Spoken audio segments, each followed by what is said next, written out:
jujur saya ingin mengatakan kepada rakyat Indonesia, mari kita dampingi, kita dukung idealisme Prabowo loh. Idealisme, jangan dikira saya mendukung bandit-bandit yang ada di istana, di DPR itu, yang kata Dr. Mulyadi banyak. Saya nggak tahu siapa-siapa aja. Ya kan? Kata Dr. Mulyadi itu banyak politisan. Banyak. Nah, itu bergentayangan di sana. Ya terserahlah yang jadi bandit. Yang penting kita ini adalah memperbanyak orang-orang baik untuk mendampingi Pak Prabowo, ya kan? Supaya idealisme Prabowo bisa dijalankan. Supaya yang namanya ideologinya Prabowo, harapan dan misi Prabowo untuk membangun Indonesia tumbuh 6%, tumbuh 7%, tumbuh 8%, ya kan? Dan akhirnya nanti kita menjadi negara yang maju. Saya ingin mengajak kita semua, ayo kita dukung habis-habisan. Seluruh rakyat partisipasi dalam hal ini, Bapak Ibu. Serius nih. Serius, saya menyatakan ini sangat serius. Ya kan? Saya menyampaikan atas nama pribadi, karena saya punya lembaga, tapi saya tidak bawa nama lembaganya. Bahwa dalam eksekusinya itu belum bagus, kitalah partisipasi untuk memperbaikinya, oke? Rasanya puas sekali saya pagi ini, Bapak Ibu, menyampaikan unek-unek saya, ya kan? Menyampaikan kegundahan hati saya selama ini. Dan saya merasa berbahagia sekali karena disertasi saya nyambung dengan apa yang disampaikan oleh Pak Prabowo. Dua pidato Prabowo 2 hari ini benar-benar saya betul-betul pelajari ya. Sekolah rakyat itu sungguh mulia. Betul sekali Pak Loka ya sehat. Kurang sehat karena sudah jadi bos ini sombong sedikit tuh. Nah, ketawa. Sudah bagus program Prabowo, hanya didukung orang-orang yang tidak profesional di sekelilingnya. Sudah bagus. Berarti kalau dia tidak bagus, berarti dia magic atau heartbeat. Jadi ada potensi bahaya. Iya memang tuh, setuju saya tuh. Pak Abdul Hamid, sudah bagus program Prabowo, hanya perlu didukung orang-orang yang profesional. Yes, tepuk tangan. Pak Abdul Hamid, siapa lagi? Ayo, kasih komentar dong, biar saya baca komentarnya, lalu saya kasih, kalau Glory apa ya? Bunda Wijayanti. Gimana kabar Taiwan? Bapak Ibu yang dirahmati Allah, siap saya mendukung kebijaksanaannya. Terima kasih. Saya kasih tepuk tangan juga Pak Wario. Lagi tepuk tangannya. Don Hasan Siddiq, hai juga. Pak Tanto, hai juga. Pak Bonjes Buntu, Pak Maslihah, ya. Oke, Bapak Ibu yang dirahmati Allah. Sekali lagi, banyak petani dan peternak pulang kampung untuk kembali menggarap sawahnya. Mantap. Itu sudah betul Pak Lokaya sehat. Kenapa? Selama ini pembangunan di Indonesia itu bersifat kota sentris. Industri di kota, mall di kota, pendidikan di kota, apalagi rumah sakit yang bagus di kota, apalagi tempat hiburan di kota. Itu aja semua. Tinggallah di kampung, itu yang sisa-sisa. Sehingga anak-anak Gen Z, anak-anak muda nggak mau tinggal di kampung. Kayak saya kan nggak mau tinggal di kampung. Jadi saya mau kerja apa di kampung, kan gitu. Jadi ada 1 juta orang kayak saya ini nggak mau tinggal di kampung. Kenapa? Di kampung nggak bisa ngapa-ngapain. Negara membuat kebijakan, semuanya harus kota. Nah, dengan adanya KMP, dengan adanya sekolah rakyat itu, maka insya Allah kampung menjadi lebih hebat. Selagi kandang pangan papan masih terkondisikan, aku manut saja sesuai dengan hadis Nabi. Manut itu kita mengikut pemimpin yang benar. Dan saya ingin sampaikan Bapak Ibu, saya tidak memuji Prabowo, saya tidak menyanjung-nyanjung Prabowo, saya tidak mengelu-elukan, ya, membesar-besarkan Prabowo. Prabowo seorang manusia juga, mungkin tidak luput, ada kesalahan, ada kekurangan sana sini, betul nggak? Tapi yang namanya apa yang diucapkan Prabowo menurut saya sudah benar. Dan Prabowo mengucapkannya itu sepenuh hati, sepenuh jiwa. Saya membaca dari mimiknya. Saya membaca dari semua gerak tubuhnya bahwa dia mengucapkannya sepenuh nyawanya. Dan itu menggetarkan buat orang seperti saya. Karena yang diucapkan itu pun adalah apa yang saya pelajari 5 tahun yang lalu, Bapak Ibu, tentang mengapa Indonesia terpuruk. Saya mempelajari satu demi satu, ya kan, yang namanya website Bank Dunia, yang namanya IMF, yang namanya website Bank Indonesia, yang namanya websitenya Menteri Keuangan. Saya pelajari bertahun-tahun. Yang saya temukan itu solusinya adalah apa yang sedang akan diperjuangkan oleh Prabowo. Masalahnya sama. Dan itu, kenapa? Kita itu pada track yang salah. Bahasa Prabowo itu, kita ada pada trajektori yang salah. Ya kan? Salah pun. Nah, kalau salah seperti itu, nah artinya bahwa kita perlu untuk perbaikan ke depan. Dan langkah-langkah yang dibuat oleh Pak Prabowo itu sudah benar ya. Terima kasih Bu Endang Haryanti. Bapak Ibu yang dirahmati Allah, petani desa ya, petani desa, terima kasih banyak sudah sudah bergabung ya. Bapak Ibu yang di desa, semangatlah, bangkitlah. Saya ingin mengatakan buat kawan-kawan saya, karena pernah saya melakukan usaha bikin farm dulu kan. Buat kawan-kawan yang bikin farm, kenapa saya dulu bikin farm? Itu salah satunya juga di situ. Ya kan, kita ingin menghadirkan bagi rakyat itu adalah jalan-jalan kehidupan yang baik bagi mereka. Tapi selama ini ekonomi kita itu ekonomi pasar. Selama ini ekonomi kita itu ekonomi konglomerat yang dicekokin kita oleh ekonomi pasar. Jadi memang selama ini itu ya, ekonom kita itu memang pikirannya itu dicekokin oleh pikiran neoliberal. Sayangnya mereka ada di pemerintahan dan mereka takut kalau nggak menjalankan itu, ya kan? Orang-orang mafia Berkeley, ekonom-ekonom yang jadi menteri keuangan itu, yang dari sejak zamannya, saya tidak menyalahkan inilah ya, Prabowo itu nggak berani dia menyalahkan, nggak mau dia menyakiti hati pendahulu-pendahulunya, padahal itu jelas salah. Kalau saya lebih keras lagi, itu salah mereka, gitu ya. Tapi Prabowo kayaknya betul kata Gus Dur dulu ya. Prabowo itu orang yang ikhlas, ya. Jadi dia bisa Prabowo itu bisa dia tidak marah kepada mereka yang sudah rusak untuk negeri ini. Nggak mau dia menyalahkan para pendahulu-pendahulu. Dia malah masih bisa, dia nggak mau menyebut itu kesalahan ekonom-ekonom dahulu, nggak ada kan? Itu kesalahan Menteri Perindustrian zaman dulu, itu kesalahan presiden-presiden sebelum saya, nggak berani dia mengucapkan gitu. Itu filosofi dasarnya itu yang paling, itu keren itu. Dia bilang kan, satu musim itu terlalu banyak lagi, ya kan? 1000 kawan itu masih kurang. Nah, saya barulah memahami, itu dia. Itu kenapa dia nggak berani juga menyalahkan Jokowi, ya kan? Tapi bahwa dia teriak hidup Jokowi itu karena itu agak kelewatan memang itu.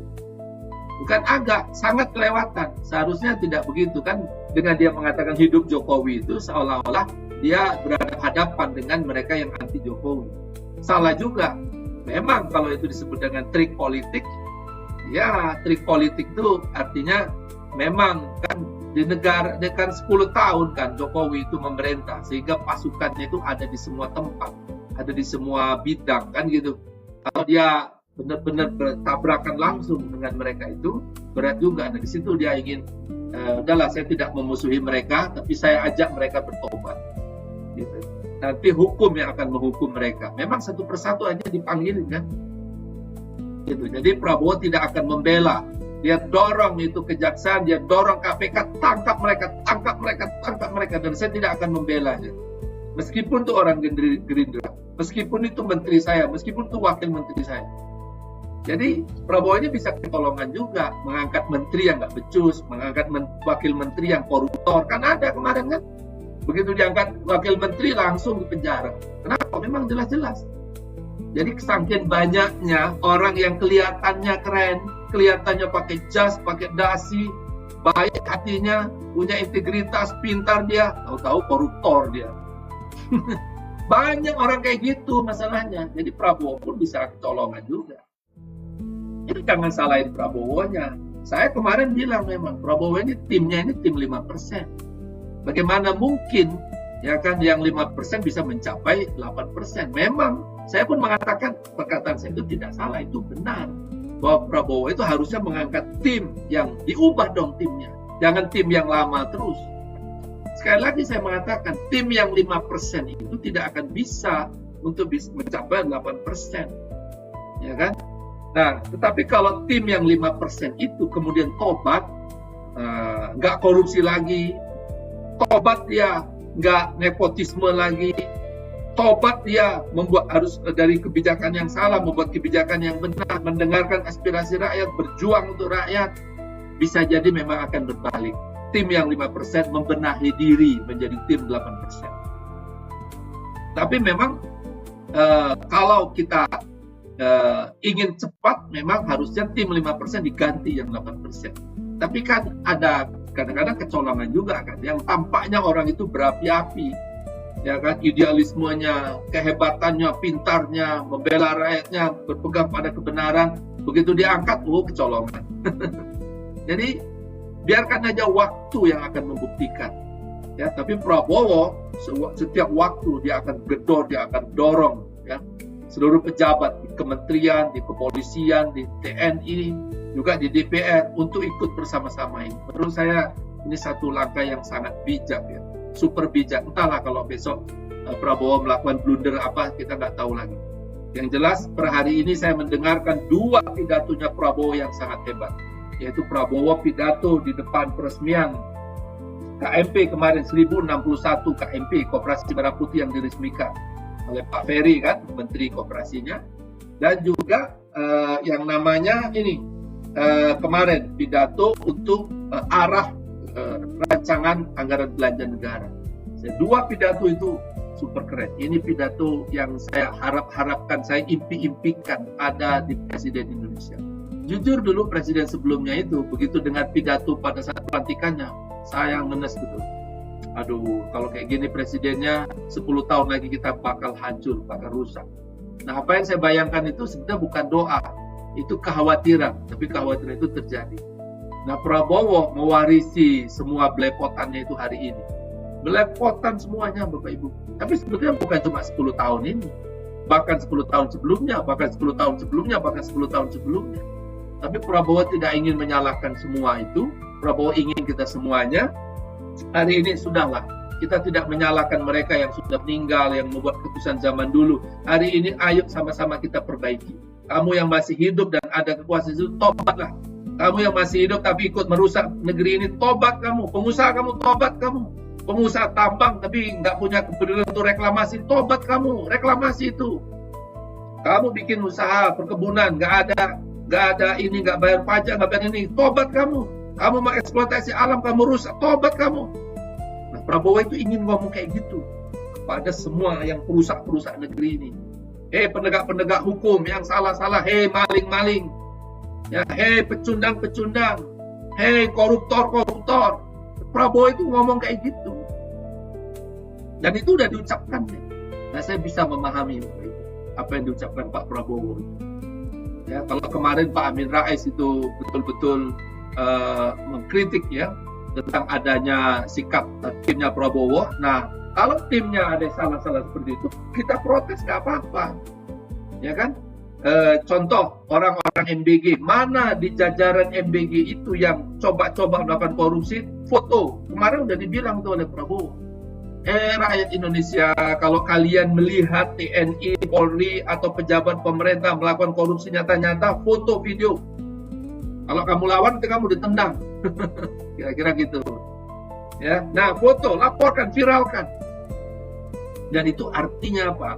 Prabowo itu minta partisipasi seluruh rakyat, Bapak Ibu. Ya, saya kira 10 tahun kemarin baik-baik aja karena ditopang pakai utang 8.500 triliun. Iya, jadi yang akhirnya kayak menjadi masalah kita semua hari ini. Jadi Bapak Ibu yang dirahmati Allah, teman-teman ya, saya ingatkan juga ya, buat kawan-kawan yang belum like saya atau subscribe atau follow saya ya, supaya kita akunnya bisa berkembang dengan bagus. Walaupun saya sebetulnya membangun akun banyak-banyak followernya juga kan tuh kayak bangun istana pasir juga. Karena sedetik juga bisa hilang gitu kan. Jadi nggak usah terlalu berharap banyak. Tapi kalau teman-teman follow ya nggak apa-apa. Kita dorong juga. Nah, jadi Bapak Ibu yang teman-teman yang dirahmati Allah. Saya kira begitu ya. Percayalah Bapak Ibu, insya Allah kalau saya dengerin pidatonya Pak Prabowo, saya dengarkan, saya kaji pidato beliau, kita on the right track. Kita on the right track. Kita ada dalam jalan dan arah yang benar.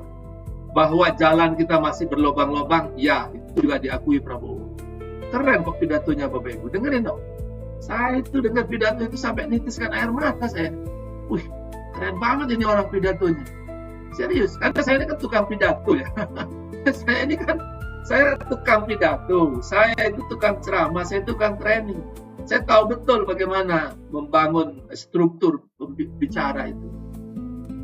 Nah, Prabowo itu super sistematis, ya.